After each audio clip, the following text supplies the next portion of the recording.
and a good day to all from Ted and Pat of Good Times Coffee Company. Here's our very first podcast together, Coffee Unfiltered. We are so grateful in our hearts that you are here to join with us. This first one is mostly fun with me and Pat. We hope you get to join in and be a part of that fun. Learn a little bit about who we are, who this company is, and why we do what we do, how we do what we do. It's a good life. We have a whole lineup of good, informational, educational, but fun and easy to digest podcasts ahead of us. My favorite one I think I'm looking forward to will be coffee rituals around the world. Did you know that the United States is not the only place where they drink coffee? Yes, it's true. And also, if you don't know, now you're going to know. We don't even really grow our own coffee. Yes, Hawaii's got some coffee. But anyway, all right, I'm going to save that for the episode. Anyways, my friends, welcome to this first one. Have fun with me and Pat. I'm so happy personally that you're here, a part of our journey. Coffee Unfiltered, baby. Let's have some fun. Take care out there in the world. I'll see you on the next podcast. Bye-bye. Enjoy. Hello, everybody. Thank you for joining us on our new and improved podcast, Coffee Unfiltered. You're joined by your hosts, Good Timers, Ted Costa, Pat Lyon. Here we are, man. Welcome, everybody. This is an exciting thing. I mean, we've been talking about doing this for, months. We've talked about a podcast longer than that, but as you know, who have followed us, we did release an episode of an older podcast that was more loosely, it was just good, feel-good news, I guess. Experimenting with just some good times, real time in the world. Yeah. Right. We've with this, we've gone a little bit of a different route. You could say it'd be more coffee oriented. And running off that, someone strongly encouraged us to do a podcast. We had some help with some friends and people, and it was strongly encouraged that we do something of this variety, a new podcast, basically educational, fun, keeping up with our good times and shenanigans, if you will. And it turns out Pat and I know a thing or two about coffee, and we know a lot about our community. We care about our communities. I myself just got home from jumping in the ocean because I knew that would be a good start to me getting onto this podcast and feeling with my intention and vibes like, okay, I'm bringing why I do this, the fun that I bring into this project. I'm bringing that to this podcast. Right. I feel like, as we were going through ideas for the podcast, and obviously we have a few dozen topics throughout different types or different podcast episodes that we'll eventually get to. We realized going over coffee topics and questions that most people have, that things that you and I, thought most people knew, we realized they really don't. Yeah.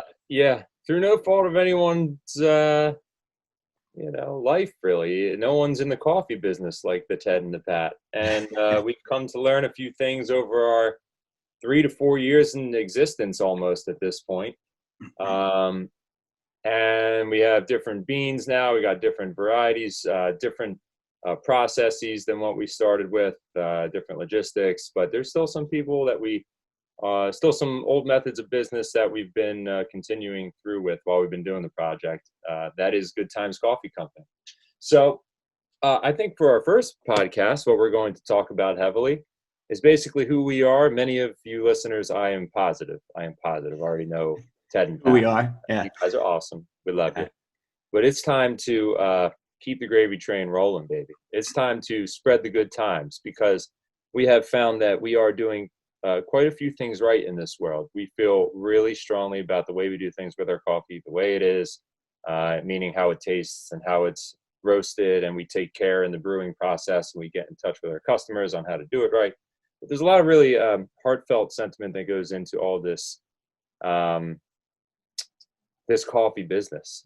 And I mean that in our way, and I mean that in general in the coffee industry at large. We all know a whole lot of people in the world drink coffee. What we have decided right from the get-go, and then maybe that's what we'll start, is how we're going to do this company and why it matters for not just Pat and me, but really everybody whose lives we touch with our coffee. So I can only remember, because it was a bit of a hazy beginning, the thought behind Good Times Coffee Company was a night like any other party night. I believe it was a Friday night. Was it? Yeah. Was Yeah. I that think you're right? right Yeah, on that. it was a Yeah. Friday night. I Hmm. can remember that much. Yeah. There we were, in need of some energy for the night ahead. Maybe it was about 9 p.m. or so. I might be making up some of the details because, like I said, they were blurry. But Pat and I were tasting a coffee at our friend's house in Philly, and we both said, now maybe I should. I don't even know where to start with this. I'd been thinking about a kind of company of something that I loved food wise for a bit of time, and Pat is no stranger to the food industry, and so we had this background and knowledge behind it. At one point, I was experimenting with looking into a hot sauce Hot company sauce. because I made Yeah. a banging green hot sauce, and I was like, slaving over the stove, boiling down peppers, and like sweating. My eyeballs were bleeding practically. Right. It essentially was like we made a pepper spray throughout the house. And I was like, you know what? I do love hot sauce still, Yeah. but Yeah. it was a lot of work. And It was. It was a so, ton of work. yeah. And as you're going to learn about the Good Times crew, we love our work, but man, I there's a reason why I didn't start like a paper company. You know what I mean? I wanted something fun, Right. and it just so happened that coffee could be just as fun. So here we are in 9 p.m. Friday night, Philly somewhere at a friend's house, about to go do something, and we need energy. And we're tasting this coffee, kicking it back, and we're like, hey, it's good coffee, What do I know at that time? It's good coffee. Yeah. And I think the gimmick of it was like, oh, it's extra caffeine or some shit. Yeah, it was kind of our sort of pregame. Before the pregame was, why Yeah. don't we drink some coffee before going out? Yeah, but I'm saying like the coffee bag itself, it was saying Oh just yeah. how much caffeine it had and everything. Whatever. That's their shtick. And Pat and I were thinking, you know what, man, we can do this. We do, and I mean that was as simple as the idea started. And I can't remember the details of filling out the paperwork to get incorporated and whatever. Yeah, that's like the non-important things. I mean, it's important, but Yeah, for viewers wise, viewer wise, it's paying not important. taxes and yada yada, it's important. But Right. whatever. But for just getting into the coffee game from there, it was just a blank slate. And we're like, how do we even do this? And so started just with our research, and one thing led to another. We found a wholesaling coffee company in Texas, and all of a sudden, this I don't even know. I mean, the man just works hard. There's a man, a point of contact we have, who's almost become like a trusted friend just from conversations we'll have with this I mean, guy. without him, I would say we Yeah, would not have gotten anywhere yeah. in this He's the one. industry. He He said, taught us everything from the get-go. yeah, he says, you're going to want to try these beans. Here's why. And here's what Pat and I set out from the beginning with. We said, we ain't doing this in any cheapskate, short-handed way. We're doing purely organically grown coffee. We're doing fair trade, if and when it's available. And you have to understand, just because it's not labeled fair trade doesn't mean that there aren't other good farms out there that are doing Right. And there's even when it comes down to organic as well, just by going through the process. Yet our coffees are organically grown.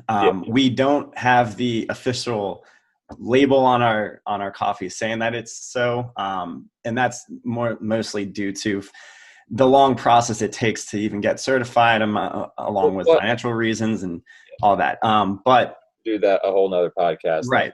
But knowing that our coffee is organically grown, I mean, that was where we wanted to start as far as our coffees. So. Yeah, and the packaging even being recyclable. I mean, like literally everything. We're trying to have, how impossibly hard it is, and given in today's world to go green, or to do your best as a company to make as little impact upon our earth as possible. Well, that's what Pat and I are trying to do. So, anyways, here we are, and we're talking to someone from Texas, someone we've never even met before, right? And he's guiding us into which beans varieties to try. We must have tried like 15, no less, countries in our first year of countries of origin, I mean, on these coffee beans, before coming to some sort of consensus. Okay, hey man, here's what we like. what can we do with these beans? What's the best way to roast them? When are they available? You know, Right. I mean, there's you got to remember too, we had going into this, we know as much as whoever's listening right now knows yeah, about coffee. Other than drinking it, we didn't know the flavor profiles. We didn't know which yeah, coffee is better than the other. And yeah, then just single origin versus blends, like we had no idea. So yeah. So we're really blind, and so maybe I'll just skip ahead to where we actually tried. Yes, we tried all these coffees, but we still don't know, like, okay, but which one is really the best here? So what did Pat and me do? Pat and me taste most of these coffees and new methods of tasting things, which we had never experienced, such as cupping. mhm. Basically, you boil water and you pour it over coffee beans right into a mug, and you take your spoon and you kind of stir it a little Almost as bit. if you're having like hot chocolate, as opposed to Yeah. filtering coffee. The correct way of cupping to taste coffee is to do this method. Speaking of our name here, Coffee Unfiltered, this is truly, yeah, Yeah. this is the method tried and true throughout the coffee ages and enterprise, that this is how people taste their coffee so that they can pick up on the most subtle of notes. And so basically you lift your spoon out of the mug, trying to, avoid as much of the grind as possible, and you taste it. And so Pat and I sat through many cups of coffee doing this. And then you know what else we did? We gathered a blind study group.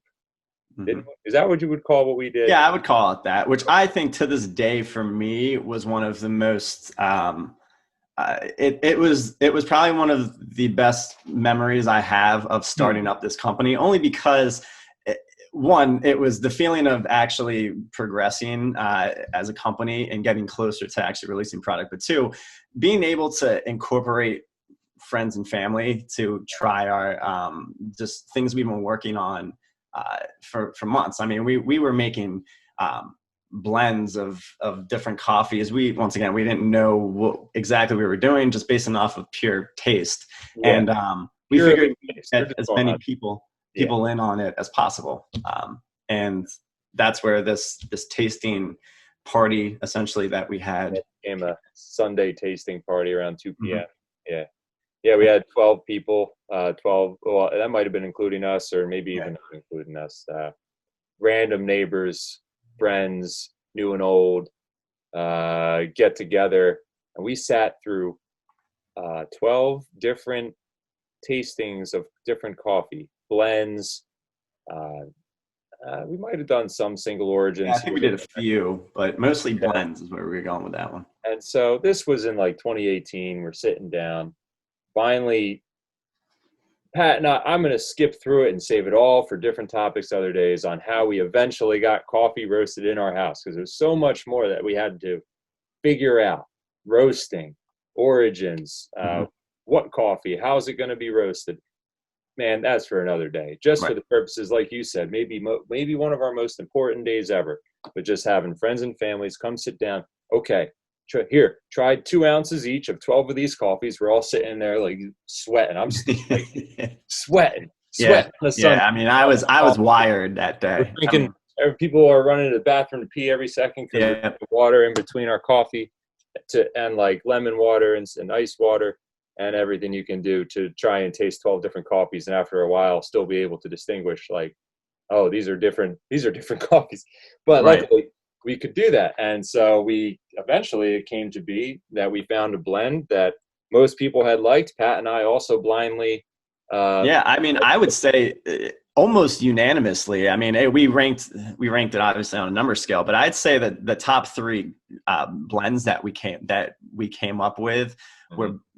pretty much compared to what the group kind of agreed with. Yeah, and that's what became our original brew. That's Right. why it was lovingly dubbed the Right. original brew. I had always pictured doing like anything I do in life. I try and really think of like we the people attitude. Who's this coffee for at the end of the day? Well, it's for. I'm not going to try and hit the taste of maybe the most connoisseur coffee. What's the wine taster guy called? Sommelier. Yeah, I'm not Yeah. aiming for the sommelier coffee drinker, Right. because I don't even need to drink that. Like, to me, a good cup of coffee can be in many different forms. Sure. Although these days it just so happens, of course, I only drink my own coffee like for Right. 99% of the time.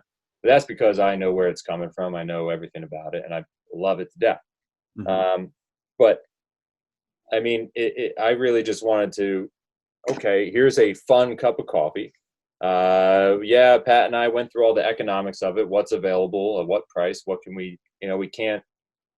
We wouldn't feel good about selling a $40 bag of coffee, and that stuff is out there. So we wanted something as best we can to make available a very, very good high end product, better than I mean, me personally, am I saying it just because I'm the co-owner of the company? Maybe, but I really believe our quality of our product like surpasses. I just can't find what we have going on. Pat I and I, agree. I mean, I uh, 100% felt the yeah, same way when we first tried it. And then just also talking to people who have tried it themselves, some that yeah, a lot of them have, we had a good amount of customers who don't usually even drink coffee hmm, say that this is what got them into drinking coffee again or just ever, yeah. which is a great feeling. I mean, Including my wife, who never drank coffee. right, exactly. Right. It's and that's what's great to hear. People with stomach issues that just couldn't handle coffee. Yeah, It's great to hear that they can actually handle our coffee, and that ties into the organic fair trade stuff. It's just less processed or pesticide ridden. And that kind of yeah, goes back to how we started. Is that's what we wanted to. We want it to be simple, yeah. simple, clean, sustainable. So And nothing to worry about with our call. Like, there's plenty of things to worry about in any given day for everybody. When I'm drinking my coffee, so I am don't I. need to be worrying about like what's in this cup of coffee. Well, how many things I can't pronounce are in this coffee right now? Mhm. Let me think about this. None. I'm drinking the Right. best dang coffee there is. I already cursed once. I'm sorry. Uh, oh, you know what's funny? I brought this in just because, like, is what I'm drinking right now. The Right. seasonal slaw. So our original brew, as it would turn out, we're gonna discontinue that. Why? Because we have found that the origin beans themselves, I mean, they hold up. They they've been tested and proven between ourselves and other people. So we're kind of going to let the beans themselves ride on their own, Nicaragua and Honduras from our original roast, but like all part of the process, And so Pat and I have been evolving with our coffee, with feedback from our customers, from our families and friends who all drink it.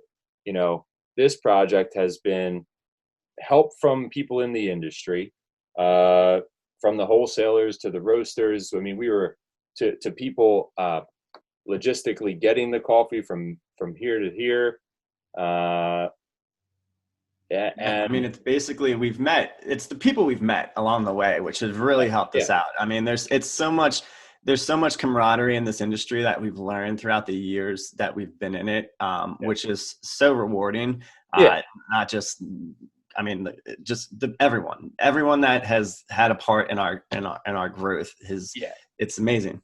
Yeah, and I really do attribute it to the people we've met, and like I said, each one of our customers too. Now we're at the point we started with 3 bean varieties, I believe. Yeah. Yeah. Was yeah, Yeah. yeah. Roughly. We're working on our 6th right now. It's in the works, and Right. we've been in existence for I don't know 3-ish years doing the actual sale of coffee, and what we've been able to learn because of the honest feedback of others. I mean, we've actually even had someone tell us they didn't like it. One person has said Right. they didn't like it, and it was good to hear, and it was good to Right. hear why. It's And yeah, I tell everyone, I say, I want your honest feedback. I mean, listen, you're not going to like every coffee we have. I mean, mhm, uh, mhm. Oh, yeah, it's just like beer or wine, it's everyone got a different taste. One coffee that some people love, others aren't going to like. So we love to hear honest feedback. And I enjoy the negative feedback that we got from that one person as much yeah, as someone telling me they love our coffee. yeah. It's how you grow. Their feedback was it tastes too much like coffee. At the end of the day, that's what it came down to. They weren't ready for the for what actual coffee might taste like from your mug. I don't know what they usually drink, but anyways, um, yeah, just an amazing few years. It's been growing in the direction we're going, and I think that's pretty much all I wanted to cover Yeah. with this first. Right. I mean, we were just going to go over basically the beginnings of our company. I mean, for further episodes to just give anyone a small idea of what this podcast will consist of. It's just we've gathered different questions that most people have in regards to coffee, and we'll break it down per episode and kind of go over that in a loose conversation sort of way. We're not going to try and just factually just spit out. We want this to flow and be kind of a laid back vibe. We want everyone to be a part of it. It's Right. feel like we've been doing it so far, where our company is more or less a family of sorts.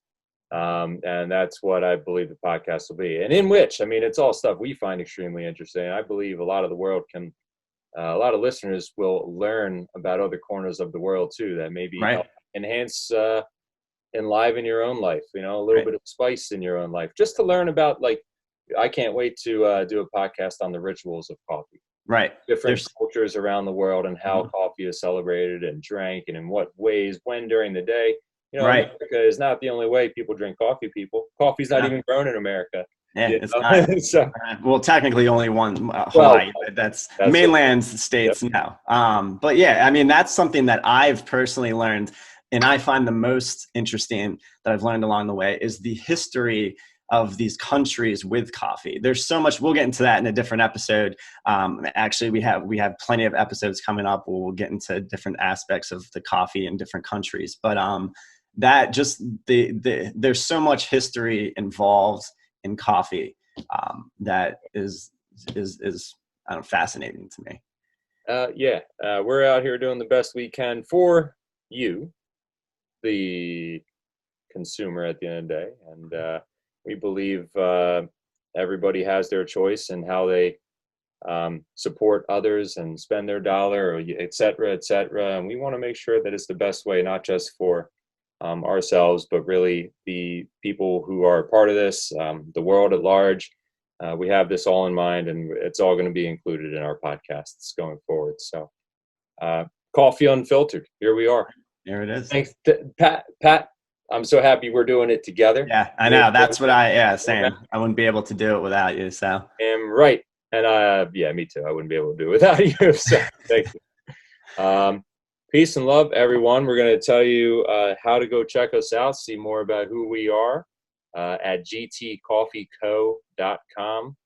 It all stands for Good Times Coffee Company. If you want to find us on Instagram, Good Times Coffee Company. But I encourage you to go see what this coffee is all about. Compare it to anything else you've had in your life, and I promise you will taste the difference. GT. And let us know, good or bad. Let us know. Let us know. I mean, if we see a new name order our coffee, we'll know it's a new name. Pat and I pretty much know every customer at this rate, and we can help you out if you have any questions. But we encourage you, go try a good coffee for once in your life. gtcoffeeco.com. Yep. Thanks for listening. Thank you for listening. We'll catch us on the next one. Yeah, man. Coffee Unfiltered. Get with it. All right. See you all. Bye, Pat. See ya. Bye.